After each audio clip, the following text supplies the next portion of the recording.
number one. So the object of intelligence is security, right? The object of intel is... The object of intelligence is security. The object of intelligence is security. So I'm going to do some anthropomorphization here so that you can see visually what this means. When we say the object of intelligence, it's a possessive. It's a possessive. It's Jason's. It's intelligences. Now, I would never write it like that because I hate reading possessives. I try to stay away from possessives of any kind, unless I'm referring to an individual in my academic writing. So academically writing, this is a no-go. Don't do this academically. I just don't like the look or the sound of intelligences. It doesn't make any sense. But sort of on a ghetto level, the idea is that the object of intelligence, that means the object is intelligence. Intelligence owns this thing. This is intelligences, right? So think of, we're going to identify intelligence as the object of intelligence is security. There is a sense in which security, S-E-C-U-R, security belongs to intelligence. Security belongs to intelligence. It's not the other way around. Security belongs to, it is mine. Right? Security is the property of intelligence. Now, this is not to say that this is a sufficient condition. This is necessary because security belongs to other things as well. But the idea is in terms of the relationship between security and intelligence, security isn't, people might argue this point too. And I'd be willing to entertain this discussion. My interpretation, I'll be very clear that this is my interpretation, isn't so much, I mean, we can sort of do the sort of cliche dialectic where security is the product of intelligence, right? Because what does intelligence do? Is intelligence creates conditions in which things are secured, thus security is a product of intelligence. Yeah, sure. I mean, that follows. There's no denying that. But the idea is, if that's the case, then you have to make the obvious logical, and this is already getting deep, I'm going to try and keep it slow. You have to make the logical conclusion then that it's possible. Right? If we recognize that it's not sufficient, then it's possible to talk about instances in which you have intelligence without security. And the question is, can we talk about intelligence without security? Absolutely you can talk about intelligence without security. Of course you can. Right? There are instances in which you have good intelligence, but that leads to catastrophe. Why is that the case? Because I would argue, sort of to justify this now, is that intelligence belongs to, security belongs to intelligence. So that within intelligence, within the set of things, intelligence is a subset, a smaller aspect of intelligence deals with security, right? And there are different ways of arguing this, and you can argue, and I'm not saying that this is sort of an exhaustive account, right? I think it's probably more conceptually dense than this, but I want to start slow. So the way that we start is by going for what we know in the world, and what we know is that you can't have good intelligence without that intelligence manifesting in a secure environment. That's undeniable, right? Because why?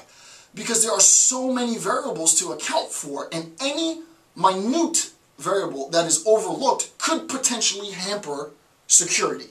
But it won't hamper intelligence. That's important. So I'll say that again, right?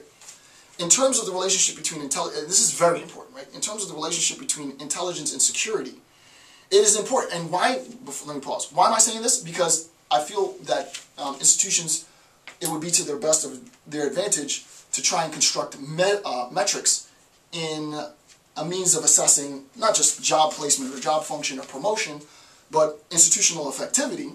So metrics could be implemented to assess institutional. So here's the direct application. So I don't want you guys to think I'm in the clouds, because I'm not. If you want to assess institutional effectivity of the intelligence, but you do and you construct those metrics based on security, that's a problem. Why? Because you can have a defeated security system, but still have had good intelligence. So if you assess the intelligence community and the effectiveness of the intelligence community based solely or exclusively or primarily on security, you're not doing the intelligence community justice. This is sort of a defense of the intelligence community, right? So the idea is any means to assess the productivity, the efficiency of the intelligence community cannot be wholly grounded in an assessment of security. Why?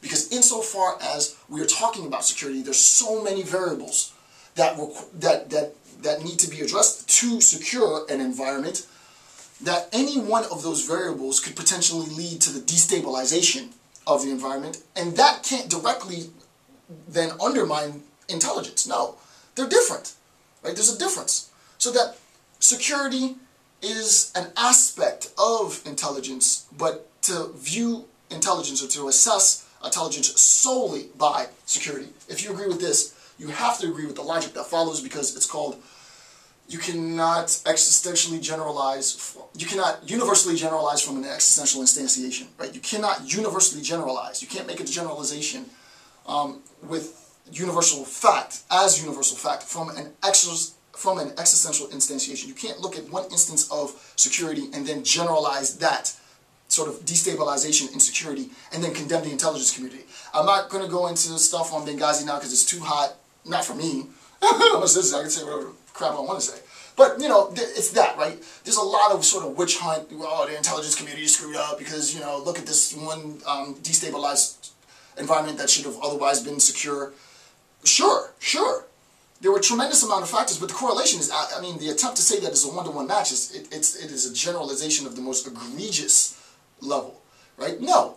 Security is a subset of the function of intelligence, but the assessment of the community and the assessment of the function of the community is more than a mere assessment of the ability to or not to secure individual persons, individual environments as such, right? There are going to be lapses, right? None of us should posit utopic perfectionism in the distance. It doesn't exist. It never will exist. You try to approximate total security as best as you can, but the manner in which your intelligence informs security is what should be assessed. The manner in which your intelligence informs security should be what is being assessed, not the ability exclusively to secure. So that's the first point, right? So I think already, I forgot to tell you, Cobra Commander, this lecture series is brought to you by Cobra. So he's here, sort of random. Just wanted you to know that, because it brings me comfort. So already, I didn't think it was going to get deep with that one sort of bullet point, but that is a pretty significant claim, right? So I think it's an extremely important claim. And again, with respect to the theoretical coherence of any logic, any formalized rules that are going to apply or that are going to be said to apply to national security affairs, you had better keep that in mind. Because if you try to hold the intelligence community in check by metrics based for levels of security, your theory sucks, and your approach is going to cripple the ability of the community. Why? Because no intelligence community can guarantee security. You cannot guarantee security. And if they're guaranteeing you security, they're lying. There's never a guaranteed security, unless you talk, I mean, there might be maybe one or two options, which I won't say, right, because it's more conspiratorial, blah, blah, blah. So yeah, maybe there are some, security options, but I mean, it's ridiculous, right? The life that would lead to is a pretty crap life. Nobody wants to live in that environment, per se, right? So, and it's not really that important of a point. Anyway, all right, number two, so knowledge power. Right, you can see how this can relate to both knowledge and power. I think what we gained, if I did my job right, in bullet point one is new knowledge, because I haven't heard that formalized. I haven't heard it formalized publicly in speech, and I haven't read it anywhere. This is my distinct. I mean, all of this is my distinct contribution to the field. But the idea is, in terms of intelligence, we need to understand better the interrelation of parts and the relationship between and not in terms of power. In terms of function between intelligence and security, because the function is different. The notion of security, then, frames how we conceptualize intelligence itself. Right? We think to ourselves, we, the layperson, think to ourselves, hey, our intelligence community did a crap job on September 11th. Why? Because we saw infrastructural damage on a catastrophic level, and casualties of